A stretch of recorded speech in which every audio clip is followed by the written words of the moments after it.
একদিকে মেসি বস গরুর পিছে, কিন্তু এমবাপে ঠান্ডা মাথায় দাঁড়িয়ে আছে। নাম কি? নাম এমবাপ্পে। অন্যদিকে গরু নেইমারের পিছে। ফ্রান্স, ব্রাজিল, আর্জেন্টিনার আবার সবই আছে গরুর মাঠে।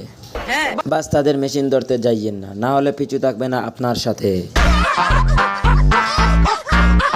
কেন? কারণ কুরবানি ঈদের অল্প দিন বাকি আছে। দেখেন কুরবানি আসছে শুনে ছাগল যেখানে উঠে গেছে, আর গরু তো মেয়েদের স্কুটি নিয়ে বেগে যাচ্ছে।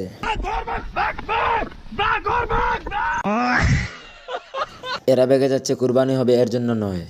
আসলে কিছু পোলাপাইন আছে গরুর বিচিতে টুকা মারে এবং গরুকে নড়া ভাতেই মনে করে পাছায় তাপ্পড় মারে। দেখেন গরু যদি কথা বলতে পারতো তাহলে এইসব পোলাবানদেরকে একটাই কথাই বলতো। এইরকম ফানি ভিডিও দেখার জন্য নুরুল আলম আমার পেজটি ফলো করুন এবং বেশি বেশি করে লাইক কমেন্ট শেয়ার করবেন।